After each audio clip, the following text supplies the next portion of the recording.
but I think we have SBI Cards ready with us. Well, yeah, that's right. Let's get straight to that one. Then SBI Cards, the quarter four numbers, well, the revolver rate improved a little bit for the first time in 2 years. Their corporate spends, though, have declined massively, while the net interest margins continues to fall to multi-year lows. Well, we're joined now by Abhijit Chakravorty, the Managing Director and CEO at SBI Card. Hi, sir. Good morning and good to see you, Ben. Well, two-part question. One is on the corporate spends. You know, they've seen a sharp decline. Was it by design or was it due to demand? That's point number one.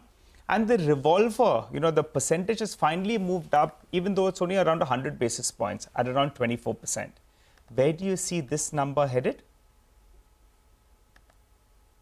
So corporate spends is a bit by design. Post RBI guidelines that came in during mid-February, we saw that there is a compliance requirement on the part of the vendors to be onboarded as merchants. And till that was happening, we wanted to be on the right side of the lines, and that's where we went slow on that business. Now, as and when we are seeing that the vendors are getting onboarded as merchants, we will be progressively moving towards that business. And during quarter one, we will be building up that book again. And quarter two onwards, we will be back on full stream on the way we were doing earlier. So that was definitely by design. Coming to revolvers is has improved, and revolvers will be a function of the quality of the customers that we have. And there is a tendency from the customers to rather go for EMI based payout rather than continue to revolve over a prolonged period of time. So we encourage both. That's where our total interest earning assets have been growing, and year on year it has grown by 4%, and it continues to remain steady at around 62%. So our total interest bearing book is very steady and constant, and revolver will continue to prevail around these rates. You don't see it move up closer to around the high 20s, sir? You know, because that's a trigger for the stock market perspective. They would like to see the revolver contribution moving up.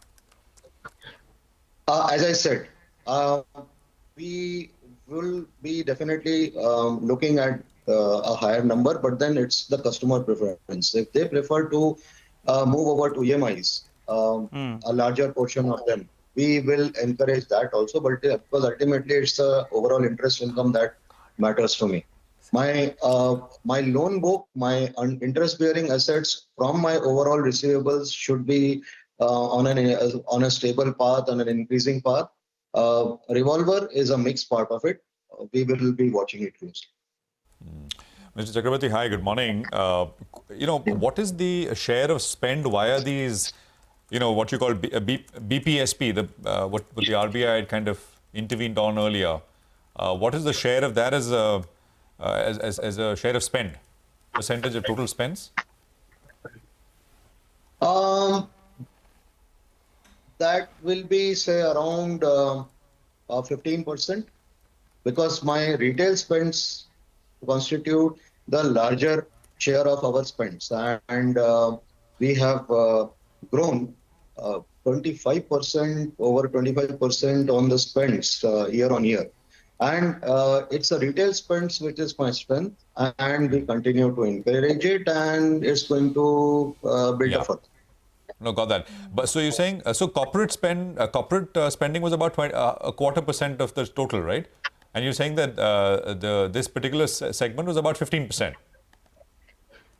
It will be around 15% all taken together, and largely it will be coming back in the coming quarters. But as I said, the retail spends will be continuing to be around 80%, and we will continue to build it up.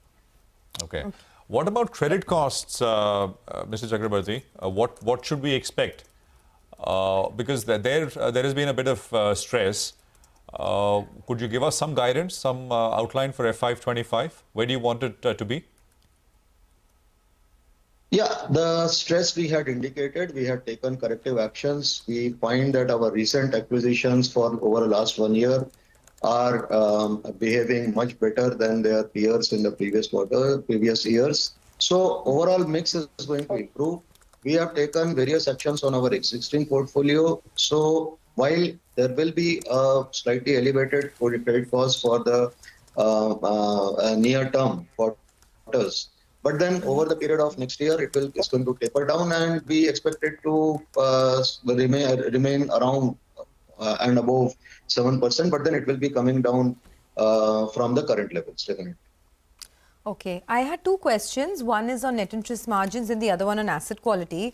Your asset quality pain continues for the longest time. Any update on how things are going to move from here? So as I said, the asset quality, we saw a stress in the portfolio, which was largely because of the overall ecosystem where the constituents who had taken card from us in earlier period, they went into concurrent borrowings and they developed various trade lines. And they somehow have a limited capacity to pay. So based on that, we have seen there is a stress, and that money will come back over a period of time. But then in the current scenario, the stress is going to remain for some time. On the margin front of it, we expected post-November RBI intervention, we expected the cost to go up a bit. And we did go up by 20 basis points, but then that has more or less stabilized. And with the rate cuts that were expected not coming in, we see that margins to remain stable. And even if there is a marginal increase over a period of time in the coming quarters, we'll be able to pass it on to our asset. Two numbers, right? I mean, you spoke about credit costs earlier. I got that. On your gross NPAs, what is your number for the full year FY25? And also on your margins, you give us a qualitative number, but quantitatively, what can the NIMs be by the end of FY25? So NIMs will prevail around the current level. We closed the year at around 11.3%. So we expect that it should remain around these levels only, because as I said, we'll be whatever increase, if it is there, we'll be able to pass it on. And coming back to GNPA, we closed the year at around 2.76%. We will be able to contain it around these levels. Because as I said, the mix of the accounts as it goes forward will help us in containing the GNPA to around the current levels. All right. So I wanted your view. You know, Kotak Mahindra Bank, they're in the dock post the RBI wrapping them on the knuckles with regard to the credit card business. They're a much smaller player. But your new card acquisition, I think it's moved down to around 1 million per quarter. Earlier, it used to be higher. What is the strategy on new card addition? If you could give us a guidance on a quarterly basis, it used to be 1.3, 1.4. For the past quarter, it was around 1 million. Going ahead, how do you see it move? And do you see incremental market share gains because a smaller player is likely to be contained now? So our strategy for the quarter-on-quarter growth on incremental accounts, card accounts, will be around 1 to 1.1 million. Reason being, January 23 onwards, when we saw there was we were required to intervene in the portfolio, change our acquisition strategies, and we did tighten up our acquisition policies a bit.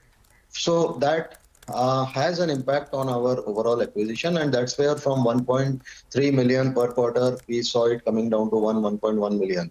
So this is definitely going to happen. 1 to 1 million is definitely going to happen. But regarding any market space available, I don't think we will be looking at it. We will continue to look at our policies, our acquisition strategies. Based on that, whatever acquisition comes within our policies and strategies, we will be continuing to focus on it.